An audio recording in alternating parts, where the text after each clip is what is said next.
mercredi à Orléans, Brigitte Macron a donné le coup d'envoi de l'opération Pièce jaune 2020 aux côtés de Didier Deschamps, parrain de l'opération depuis l'année dernière.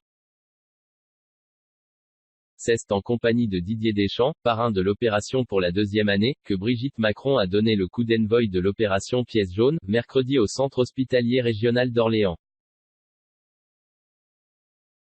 La première dame a succédé à Bernadette Chirac, figure indissociable des pièces jaunes qui démissionnait pour raison de santé.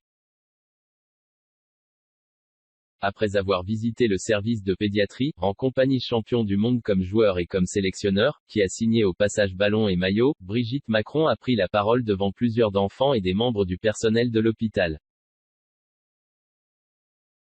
On a besoin de vous, a-t-elle lancé expliquant vouloir aider les aidants, en leur offrant 30 jours de répit par an. Interrogée plus tard par les journalistes sur cette apparition publique, elle a expliqué ne pas avoir l'habitude de ce genre de rendez-vous. Ce n'est pas évident, je le fais pour la fondation, a-t-elle insisté, je voudrais mobiliser le maximum de personnes pour qu'elles donnent pour l'hôpital. Je ne fais pas de politique, je suis même à distance prophylactique du politique, a-t-elle déclaré. Parce que je n'ai pas de compétences, je n'ai pas de goût et je n'ai pas de légitimité, je ne vais pas sur le terrain politique. Quelquefois, on en fait tous par accident. Avant cela, Brigitte Macron est intervenue au 13h de TF1 où elle a chaleureusement remercié la veuve de Jacques Chirac.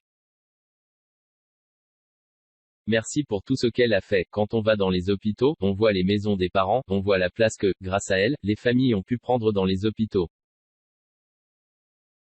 Merci madame, vous avez toute mon admiration, je vais essayer de faire comme vous, de donner et de relever encore de nouveaux défis.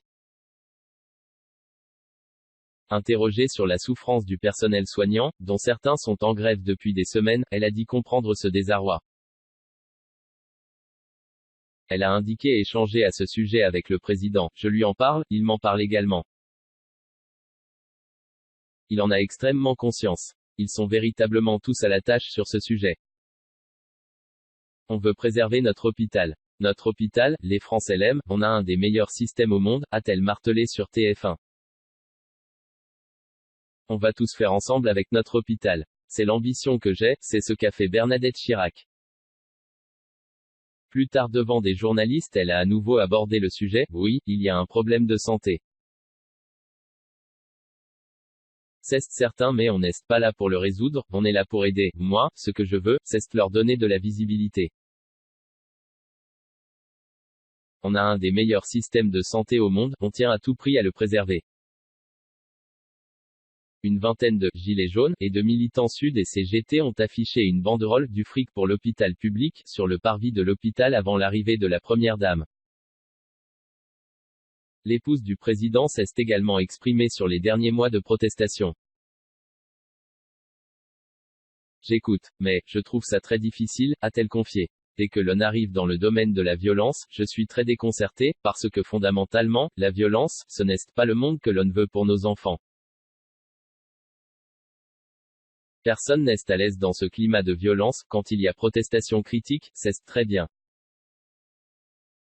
Quand on franchit un cap, c'est compliqué pour moi, a-t-elle précisé. Emmanuel Macron est très ouvert au dialogue. Il écoute et il travaille tout le temps.